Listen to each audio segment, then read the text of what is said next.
Congratulations, everyone.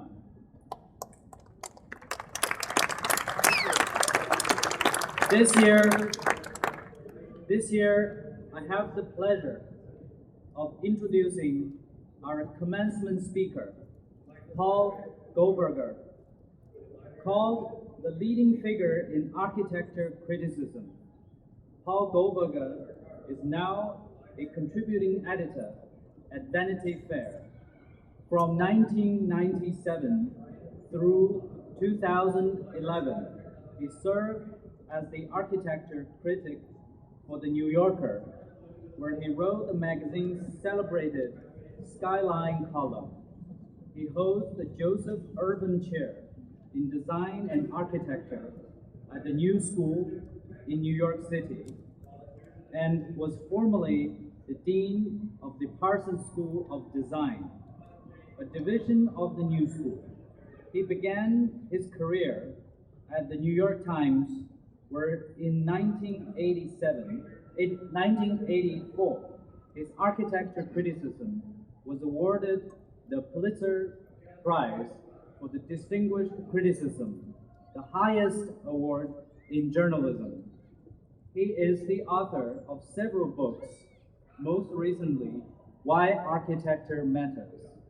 He is now at work on a full-length biography of the architect Frank Gehry, alumni of ours. A graduate of Yale University, Paul lectures widely around the country on the subject of architecture, design, historic preservation, and cities. And he has taught at both the Yale School of Architecture and the Graduate School of Journalism at the University of California, Berkeley, in addition to the New School. His writing has received numerous awards in addition to Pulitzer Award. Please join me in welcoming our commencement speaker, Paul Goldberger.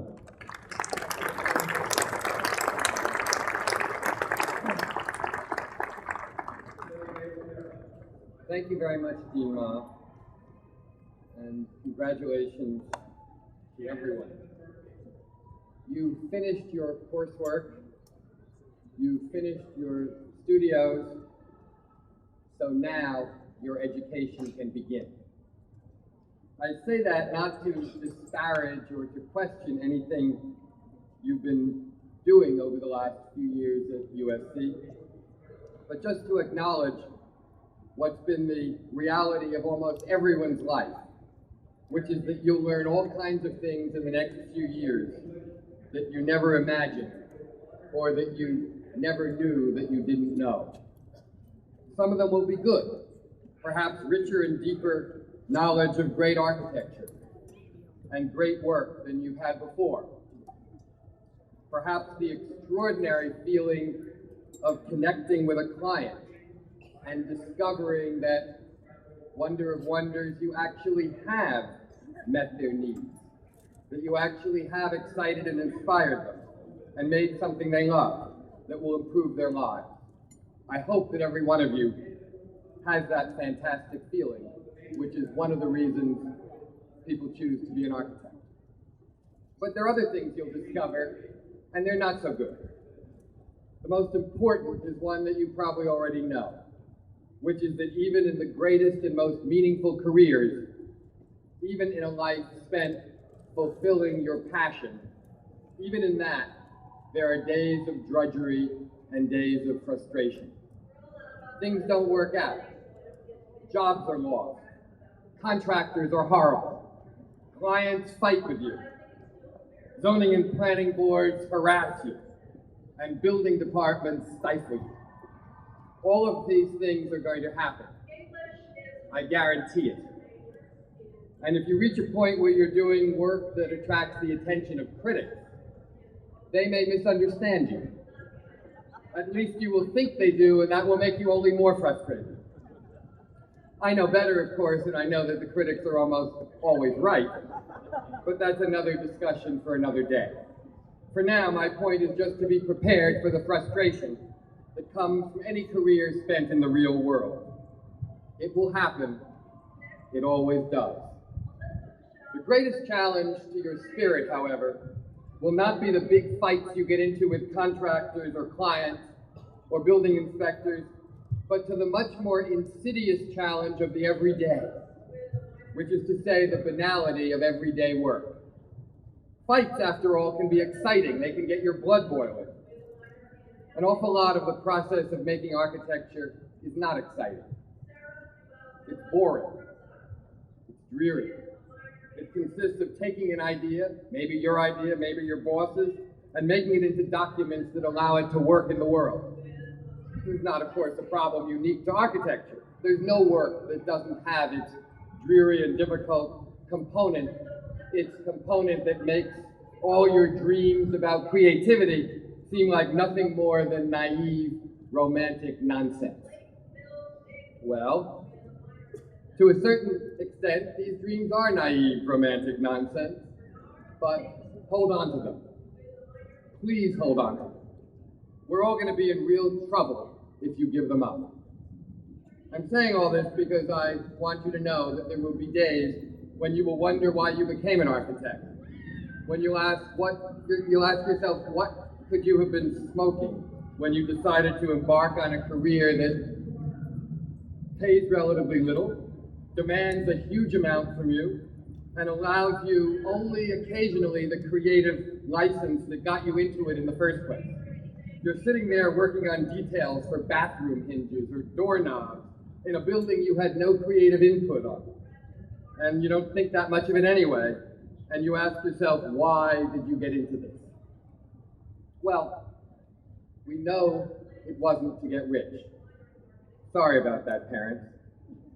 But it was for something else, and I'm dwelling on the downside, not to discourage you, but in the hopes that if you anticipate some of this boredom and are prepared for it, it won't throw you so far off center that you'll have any temptation to leave a career that, in truth, you really do care so much about. Yes, it's often difficult and boring, but so is just about everything. No career, no life is exempt from the pernicious presence of the banana. Several years ago, I had the great privilege of being on a platform like this one at Kenyon College in Ohio, where I was being awarded an honorary degree. I had a very easy time that day because it was another honorary degree recipient who had been asked to deliver the commencement speech. It was the writer David Foster Wallace. And what he said that day at Kenyon became one of the most famous graduation speeches ever delivered. Its theme was the notion that what defeats most people aren't the big fights, the noble challenges, but the tyranny of the everyday. The plain fact, Wallace said, is that you graduates do not yet have any clue what day in, day out really means. There happen to be whole large parts of adult American life that nobody talks about in commencement speeches. One such part involves boredom, routine, and petty frustration. Now, Wallace said all of this not to discourage the students, but to remind them that the greatest challenge they faced was to be aware of this and to rise above it, to not allow the banality and boredom of everyday life to get in the way of the understanding of why they were doing what they were doing, indeed, of why they were living. There's an old proverb that says that just as the hand held close up to the face can obscure the view of the greatest mountain, so the ordinary business of daily life can get us in the way of our remembering what matters most. For life, let's today substitute the word architecture, since what I'm trying to say is that the ordinary business of making architecture can often obscure your view of why you became an architect. So why did you become an architect? Great architecture is not food on the table, and it is not justice in the courtroom. Architecture does not heal illness, and it does not teach the ignorant. It's a lovely and romantic notion to think of architecture as being a sustaining force, but the truth is that architecture does not, in and of itself, sustain life. What it does is give an already sustained life deeper meaning. Art only becomes a reality when there's bread. Don't confuse what you do with it with those who heal the sick or with those who protect the weak. Okay, so now architecture is full of boredom and it serves no social purpose? No, that is not what I'm saying at all. Let me go back to what I said a moment ago. Architecture, like all art, gives the already sustained life greater meaning. That's no small achievement. Indeed, it can be an achievement of true greatness. It's just essential that you keep in mind what it is and not confuse it with something else. The world does not need architecture in the same way that it needs bread. Yes, we need shelter, but that's not what I'm talking about. I'm talking about the kind of architecture that transforms people's lives, not just keeps them out of the rain. When we experience that, it can have, as all of you know, an astonishingly transformative power. All of you know this because you've spent the last few years studying how architects have changed the world by virtue of the things they've designed. How when architecture really reaches its potential, it's because an architect has thought something up out of his or her head that was a little different and a little better. And after it came to be, the world was never quite the same. The great architect Louis Kahn once said that the making of great art is not the fulfillment of a need, but that the making of a new need. But the world didn't need Beethoven's Fifth Symphony until he wrote it. But now we could not imagine being without it. The greatest works all create their own urgency. They all compel us to pay attention to them because of their extraordinary power. That's what I mean by transforming the world. Does architecture matter then? Yes, and in fact it matters more than a lot of people think it does. But I'm going to go back to my earlier point and say it may also matter less than some people on this lawn today might think. No, I'm not trying to tell you that your education has not been right, only that, let me put it this way, architecture is not life. Life is life. Follow your passions, but know how they fit into the world. Know that you are part of something bigger, that you and architecture as an idea are not complete, perfect, wholly formed things for which society has been waiting with bated breath, but are part of a process to which you yourselves can add, and which you'll change by your presence. But even for those people who've been talented enough or lucky enough to change the world, architecture is a vehicle, not an end in itself. And I say change the world and not save the world. That's a crucial difference. Architecture does not save the world, but it can do a huge amount to make the world worth saving. That in itself is enough to make this a noble pursuit. Remember, too, that architecture, while it has the potential to change the world the way Beethoven's Fifth Symphony did, or Rembrandt, or Hamlet, is also at the same time a mechanism, a tool. It's never a pure work of art. It's never about itself. It's about solving problems, about making life easier, about making delight and joy and cleverness and ease and comfort. And it cannot solve all problems. Do not think that you can solve everything by making it look a little better.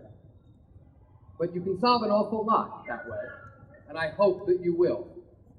Maybe the best phrase I can use to describe the mission of architecture is an old Hebrew expression, tikkun olam, which means to heal the world. That's what we want architecture to do. And what it does do at its best, it heals the world. That's a wonderful way to think of your mission as architects, because it embraces every side of architecture. Architects heal the world by housing people, and they also heal the world by making what, at its best, is called art.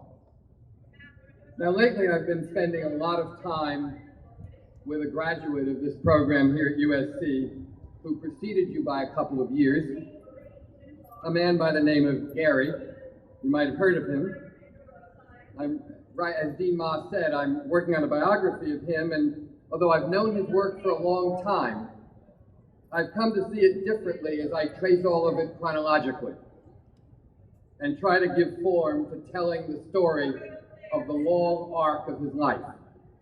What it's shown me already is that everything is part of a narrative, that you really can trace a person's life through his work and his work through his life, not just the triumphant moments like Bilbao and the Walt Disney Hall, but the struggle to find a voice in the first place, and then to make sure it's heard, and the way it evolves and changes and matures as time goes on.